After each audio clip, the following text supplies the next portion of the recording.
Hey, Chad, how you doing, Hello, buddy? What's hello. going on? There we go. Hey, Not Chad. much. How are you, gentlemen? What's up, We're Chad? doing Hello, good, hello, man. gentlemen. How are we? Sorry Excellent. about Great to hear, the great to hear. technical difficulties. You didn't even have to mention that because Oh, we can no cut worries. that. You This know what? is like the first time we're calling Hey, Chad. we are truthful with our viewers. Are we? Because I can recall a couple of stories where you interjected yourself into the story and they were not your stories, buddy. You know So- what, Mark? I'm going to mute you. Hey, So, Chad, this hey, is we're all human, gentlemen. No worries. exactly. Chad, this is Zach talking. I have a few questions for you, but first, tell us about yourself a little bit. You know, you're a coach for a team with the WFA. What's that all about? So, my name's Chad Hill. I'm the defensive coordinator for the Capital City Savages. We are a women's professional adult football league, 11-on-11 full contact. Wow. We're based out of Lansing, Michigan. The league as of right now has 70 teams, ranging from California all the way to Maine. Holy shit! It's a big league. It's a shame that things like this aren't more well known.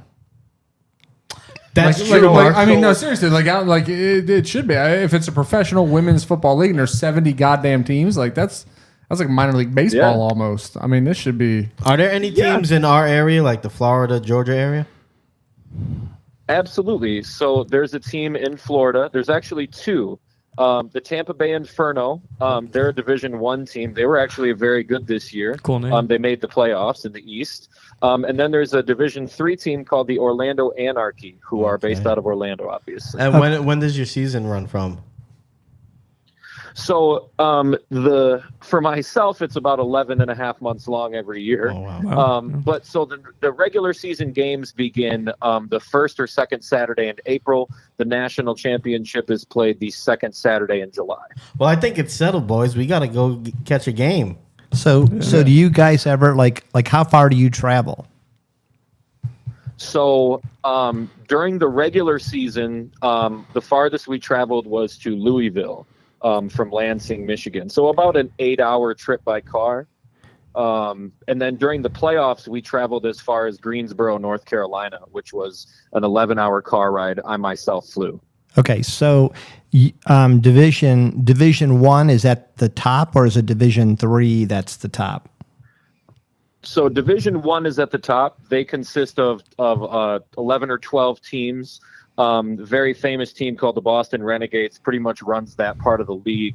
They have a Netflix special about them. It's pretty cool stuff. Oh, wow. Nice. See, Look at now we got to watch I've this. actually, yeah. Yeah, There this you is go. fantastic. Yeah. So then, is it kind of set up like Yes. like overseas soccer with the divisions? Is there relegation, or does everybody get to kind of play like fairly for the national championship? So there's actually 3 national championships, Yeah. one for each division. Okay. So currently, the team that I coach, the Capital City Savages, we are a Division III team. We played for the national championship this year. We were the Eastern Conference champions. Wow. And the national championship games are played at the Tom Benson Hall of Fame Stadium for the NFL. I was able to tour the facility, see the box, be in the locker rooms. I mean, there were jet tubs in the locker rooms. It was pretty cool. This is awesome, man. This is Yeah, awesome. I'm actually. Yeah. I So- want to look into it. So now, what is your history as far as football? So did you play football growing up? Did you play high school, college? What is your history? Yeah, so I myself played football throughout, like elementary, middle school, and high school. I wasn't super special at anything. If they say if you can't do, teach. Rocky can relate. Yes, I but can could- relate. I could. I can relate. Yes. I was actually a really good kicker, and I played linebacker in high school. I had some opportunities to kick in college. I decided not to. Right. Yeah. There's a point where you can do it, but it's a lot of work, and you know you're not going pro. That's a hell of a dual threat Yeah. there, linebacker / kicker.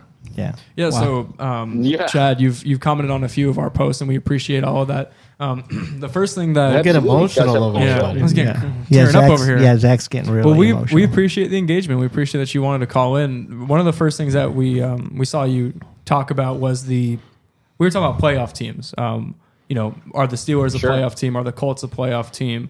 Is there a team that you think that people maybe have under their radar? A team that will be surprising, or the team that people are thinking, you're wrong for thinking that? Like, what's your surprise playoff team this year?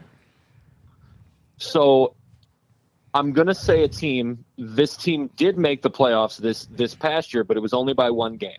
And I'm going to talk about the Philadelphia Eagles. Yes, Oh, man. I knew I liked you, Chad. Oh God, this feels like this knew is I a liked setup. This team, How much pre-show This team- communication have you had with Zach? Not enough. zero. Oh, Zero. I feel like he paid you. The reason why I want to talk about Philly is because, number one, Jalen Hurts has gotten better. Is he going to sit there and throw 35 touchdowns next year? No. Probably not. However, what I've really noticed about Philly from last year, before I talk a little bit about the offseason, is that Nick Sirianni was a guy that nobody had really heard about, who didn't have some crazy coaching background as a wild OC or a dominant DC, but he came in and he got the most out of a roster that nobody expected to do much. Then what he did is, as the season went on, he was able to then use the best pieces of his team to win football games. Like Miles Sanders had a couple 100-yard games at the end of the year for the fantasy experts out there. And then he started using multiple backs and allowing Jalen Hurts to run more and using his offensive line to run teams over. And in a way tough, in a NFC East part, which was competitive this year, especially at the top end, they made the playoffs. Not to mention, I think they've had my favorite offseason of any team. I thought they had the best draft day by a mile. I think Nakobe Dean in the third round was the steal of the draft. without a doubt, that was ridiculous. The fact that Nakobe Dean was talked about in the top 10 prior to that injury and fell to the third round is criminal. That nobody selected him in the first 78 picks or whatever it was. Correct. I hate the Eagles. I'm just going to flat out say it. I hate the Eagles. That was a brilliant pick, and the trade for AJ Brown to go and get Devontae Smith some help, because Devontae Smith he's a slight dude, so I don't know that he can carry the weight of a WR1 to go out and get AJ Brown to pair with him, and then have Dallas Goedert, and then you hit on Miles Sanders. Miles Sanders was severely underused in that offense, and I think this year Miles Sanders, if used correctly, I hate to admit it, but I'm kind of agreeing with you. I think that offense is very underrated. We just like to bother Zach I think a they whole win lot. the division and make the playoffs. I also hate Philly. This year. Yeah, we've got a Giants fan here, so he hates Philly. But I did pick them to go to the playoffs they this year finally too. got a coach. Let me ask you a question, just because in a little bit we're going to be picking our AFC division teams that we think are going to kind of come out. Do you have a team in the AFC that you think is going to come out and maybe surprise people? Real quick, before you answer, let's not argue with him either. No, we're not arguing. Yeah, we just want his pick. Yes. So from the AFC, I think for the first time ever, you're going to find 4 teams from the same division make the playoffs. Okay. Now that it's expanded to 7, The West. now that it's AFC expanded to West. 7, it's certainly possible now. And I think that it's very, very possible that all 3 wildcard teams could come from the AFC West. Okay. So, yeah. I think that there's going to be some history made there. The problem is Indianapolis really better than Oakland? I don't think so. There's moving pieces in other AFC teams. I don't think the Dolphins are ready. I don't think that Mac Jones and the Patriots make it back with no offensive coordinator. Agreed. And there's just other pieces that from other teams I just don't see them making. Like for instance, the Dolphins right now, I think they're going to completely implode. But that's I'd like to hear about obviously that. I'm not an NFL GM, but so. Well, you think with the NFL, coaching vacuum in Miami, losing their coach the way they did, you think that's what's going to cause Miami to have some trouble? Well, I think that's a part of it. In the NFL and in any sports, like pro sports league, it's very, very tough to just grab a bunch of pieces, throw them together, and expect it to gel. Right. So what I'm saying is they have new left tackle, new wide receiver 1, 2 new running backs, a new offensive. They got a center that they got in free agency, and then they drafted as well. And not to mention now Tua's got a new offense to learn, a new head coach, a new play caller, and we expect them to do all of that like immediately and figure that out. their first 3 games of the year are New England, Baltimore, and the Bills. And then three of their last 4 games of the year are the Bills, the Jets, which would probably be a win, but then they got to go to Buffalo on December 18th. Yeah, these are good points. And if you're correct in your analysis, I really hope that they don't give Mike McDaniels a short leash, because I really do think that he is a great head coach candidate, and I love the way that he relates to players. And I think that if you're going to get a team to gel quickly, especially a team that young, you bring in a young coach that everybody can relate to. I really like to see what he would do, like in a 3-year plan. Yeah. Well. Yeah. Agreed. I just don't think they're a 10-11 win team this year. Yeah. I think we're going to see that Tua is going to hold them back, frankly. Oh, I don't. Yeah, Tua's really got to prove it to me. I still don't know that he is their guy, and I kind of agree with you. I have to see him develop, and I think there could be some infighting within their receiving core if he can't, because Tyreek is used to getting the ball. And he's going to, though. He's going to. Well, he is, but he's used to getting the ball a certain way, at a certain speed. I mean, he's used to getting the ball quick, and I just don't know that Tua is going to be able to read that quickly, dissect the defense, and get the ball to him and Waddle and the running back side. I just think there's a lot coming at him, and he just hasn't proven to me that he's a fast identifier of the open person. Think about that, though. If you have a young quarterback that you have those question marks, you couldn't have gone out in free agency and scored a better wide receiver one than a dude that is so fast that he's uncoverable. He can cover mistakes made by Tua, which is the reason why they brought him in. And then you have Jalen Waddle, who last year showed that he's an underneath master. And what that does for me, and I'm taking shit for this, but I'm standing by it, man. It turns Mike Gesicki into Travis Kelce-like workload in this offense. Yeah. And there's no better best friend to a young quarterback than a tight end. No, I think you're right. I think that's what they've done. Agreed. But again, like you said, are there enough balls to make everybody happy? And, now you've got a great report out of Raheem Mostert, who's healthy, who Mike McDaniels brought over. Yeah, but it's just another guy that's going to be demanding. I don't know. We'll have to revisit at the end of the season, boys. Well, Chad, we appreciate you calling in. Thank you for watching the show. Thanks for. I want to ask him something real quick before you go. Yeah, and I want to have him back on again. Yeah, we can have back. Yeah, you're pretty good. But what I wanted to know is this league. I would love to come back on anytime, gentlemen. Where can we find more information about the league, as far as where to watch it, how to keep track of it, and all that jazz, schedules, where we could get tickets, stuff like that? Absolutely. So on the WFA website is the Women's Football Alliance. It's very, very easy to find. If you wish to, tickets are available per team and per location. A company by the name of FTF they stream all sorts of sports, from the semi-pro to minor league to all sorts of levels. You can watch almost all games on FTF.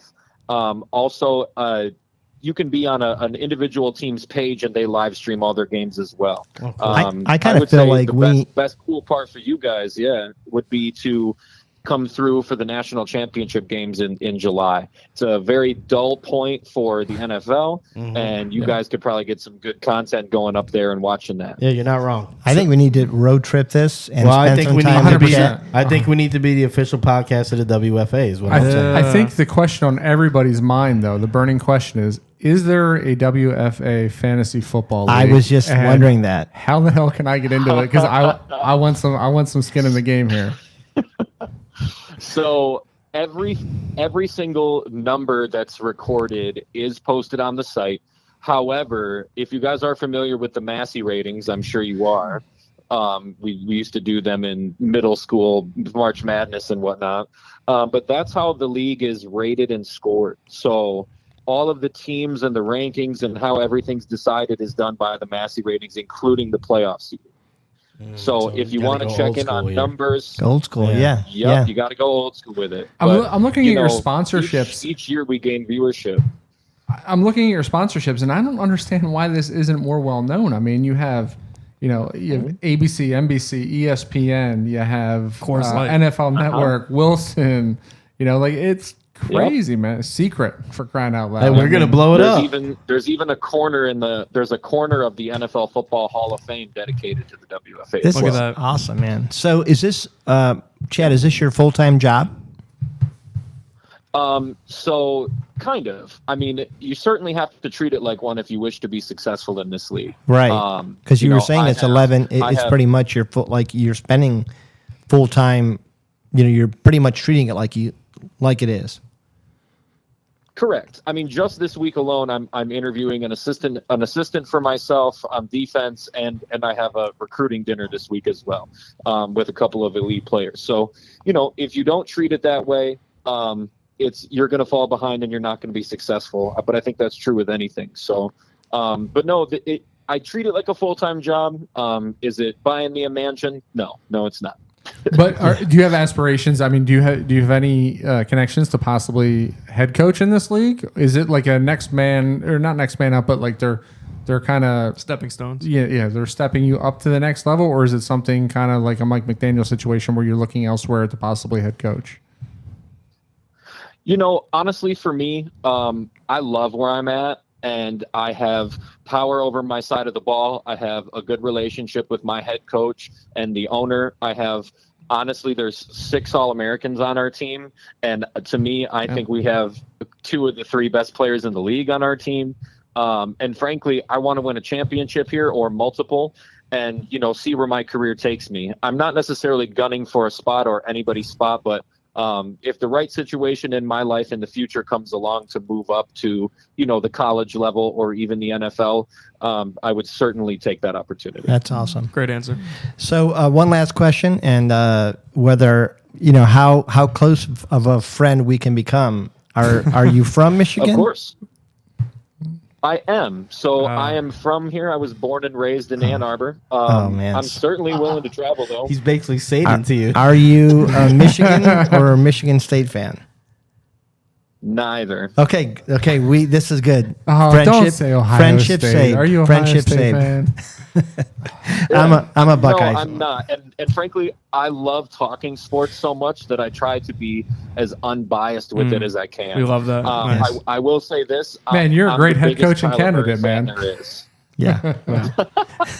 I like to think so, but you like to stay very open-minded this. about everything, dude. What I like about this, I don't know if anyone else has got the goosebumples going on here, but No, just you. dude, we got legit listeners. Like this dude's a head coach in like a serious league, and he's checking us out, man. I mean, that's saying something. We appreciate you. I don't want to take comments. I don't want to take all the credit here, like I want to spread it amongst the panel, but shit, I mean. Yeah. Well, you don't let us talk, so.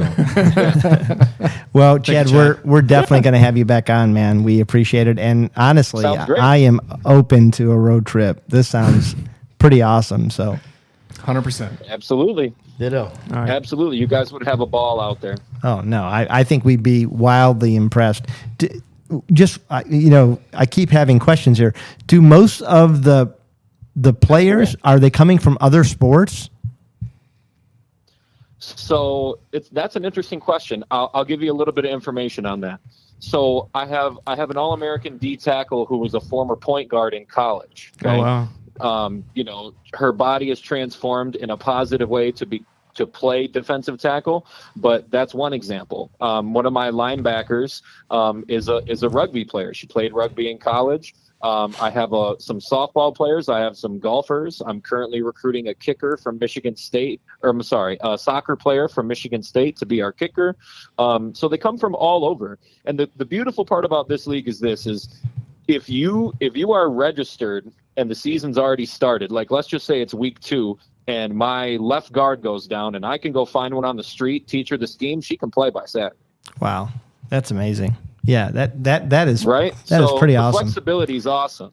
Yeah, that's pretty awesome. Well, it's pretty cool, man. Well, congratulations on your national championship, and we will definitely have you back on. Didn't win, Rocky. Pay attention, guys. But we'll get to it. Yeah, he's talking about next year. But we'll be. Well, no, but even getting there is. Next year we'll be there. That's a the qualifying round. Yeah. Qualifying round. Good save, Rocky. Good back pedal. All right, thank you, Chad. All right. We appreciate it. Thanks, Chad. Yep. Have a great night, guys. You too.